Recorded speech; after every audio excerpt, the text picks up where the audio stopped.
Lecture de l'Évangile. 3e jour de la Semaine Sainte. Mardi Saint, 15 avril 2025. Récit évangélique et transmission faite aux voyantes Marie de Jésus d'Agreda et Anna Katharina Emmerich.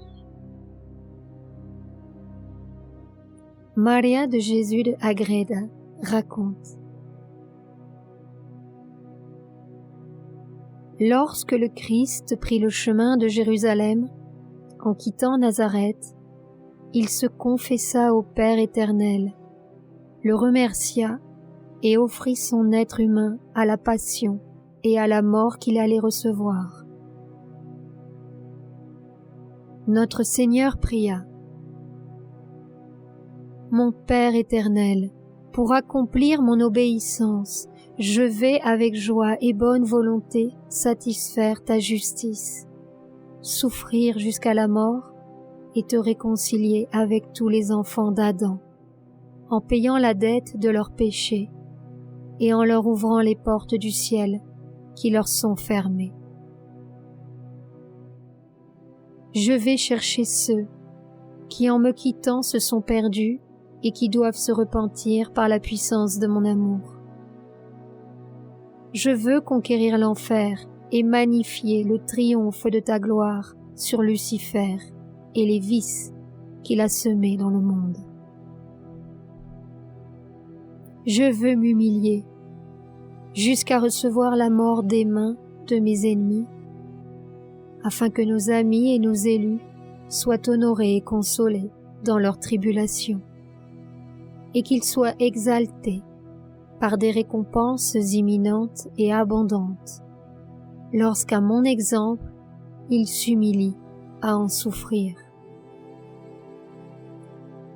Ô croix désirée, quand me recevras-tu dans tes bras?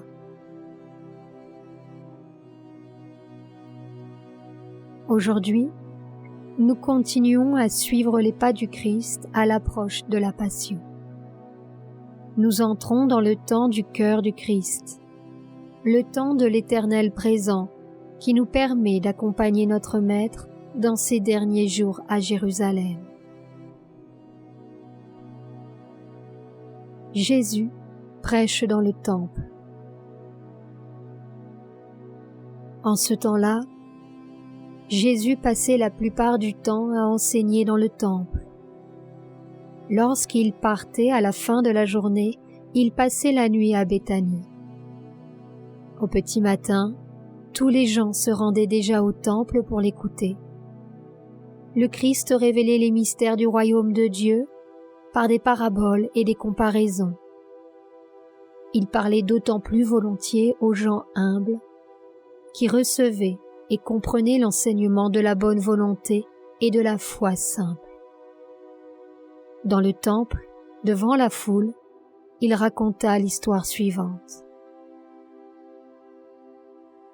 Parabole des 10 vierges. Le royaume des cieux sera alors semblable à 10 vierges, qui, ayant pris leurs lampes, allèrent à la rencontre de l'époux. 5 d'entre elles étaient prudentes et 5 étaient irresponsables. Les irresponsables prirent leurs lampes et n'apportèrent pas d'huile. Mais les prudentes apportèrent de l'huile dans leurs vases avec leurs lampes. Comme l'époux tardait à venir, elles s'assoupirent toutes et dormirent.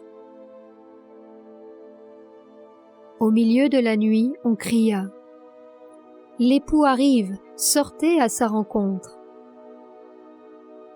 Toutes ces vierges se levèrent et préparèrent leurs lampes. Les irresponsables dirent aux prudentes: « Donnez-nous un peu de votre huile. Donnez-nous de votre huile, car nos lampes s'éteignent. » Les prudentes leur répondirent: « Pour que nous ne manquions pas d'huile, ainsi que vous, allez plutôt vers ceux qui en vendent et achetez-en pour vous. » Pendant qu'elles allaient en acheter, l'époux arriva, et celles qui étaient prêtes entrèrent avec lui dans la salle des noces, et la porte fut fermée. Les autres vierges s'approchèrent et lui dirent « Seigneur, Seigneur, ouvre-nous la porte. » Mais il leur répondit « Je vous le dis en vérité, je ne vous connais pas. Veillez donc, car vous ne connaissez ni le jour, ni l'heure où le Fils de l'homme doit venir. » Constatant que les gens étaient encore attentifs à ces paroles, Jésus leur raconta une autre histoire. Le royaume des cieux est comparable à un homme qui, étant sur le point de partir en voyage, appela ses serviteurs et leur donna ses biens. Il donna à l'un d'eux 5 talents, à un autre 2 talents, et au troisième 1 talent. Chacun reçut selon sa capacité. Après leur avoir remis leurs biens, il se mit aussitôt en route. Le serviteur qui avait reçu 5 talents sortit rapidement, travailla avec eux et en gagna 5 autres. De même, celui qui avait reçu 2 talents en gagna 2 autres. Mais le serviteur qui n'avait reçu qu'un seul talent creusa un trou dans le sol et y cacha l'argent de son maître. Au bout d'un certain temps, le maître revint et alla régler les comptes avec les serviteurs. Celui qui avait reçu 5 talents vint lui en donner 5, en disant « Monsieur, vous m'avez donné 5 talents, voici 5 talents que j'ai gagnés. » Le maître lui dit « C'est bien, bon et fidèle serviteur. Puisque tu as été fidèle avec un peu, je te confierai beaucoup plus. Entre donc dans la joie de ton maître. » Il en fut de même pour celui qui avait reçu 2 talents. Enfin, celui qui avait reçu un seul talent vint lui dire « Je sais que tu es un homme dur, car tu moissonnes là où tu n'as pas planté, et tu ramasses là où tu n'as pas semé. C'est pourquoi j'ai eu peur, et j'ai caché ton talent dans la terre. Voici ce qui t'appartient. » Le maître répondit « Serviteur méchant et paresseux, tu savais que je moissonne là où je n'ai pas planté, et que je récolte là où je n'ai pas semé.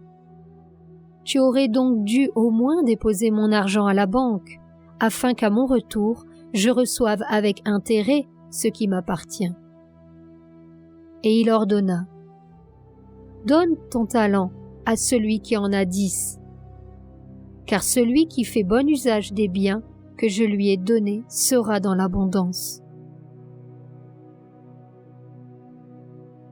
Levant les yeux, Jésus vit les riches déposer des offrandes dans le trésor du temple, et il vit aussi une pauvre veuve déposer 2 petites pièces. Il dit alors « En vérité, je vous le dis, cette veuve, toute pauvre qu'elle est, a offert plus que tous, car tous ont déposé une partie de leur superflu, mais elle, dans son extrême pauvreté, a offert tout ce qu'elle avait pour vivre. »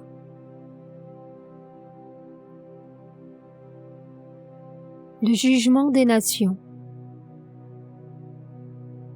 Quand le Fils de l'homme viendra dans sa gloire et tous les saints anges avec lui, il s'assiera sur son trône glorieux, et toutes les nations seront rassemblées devant lui. Il séparera les uns d'avec les autres, comme un berger sépare les brebis d'avec les boucs. Il mettra les brebis à sa droite et les boucs à sa gauche. Alors le roi dira à ceux qui seront à sa droite, « Venez, les bénis de mon Père, recevez en héritage le royaume qui vous a été préparé dès la fondation du monde. car j'ai eu faim et vous m'avez donné à manger. J'ai eu soif et vous m'avez donné à boire. J'étais un étranger et vous m'avez donné un toit. J'étais nu et vous m'avez vêtu.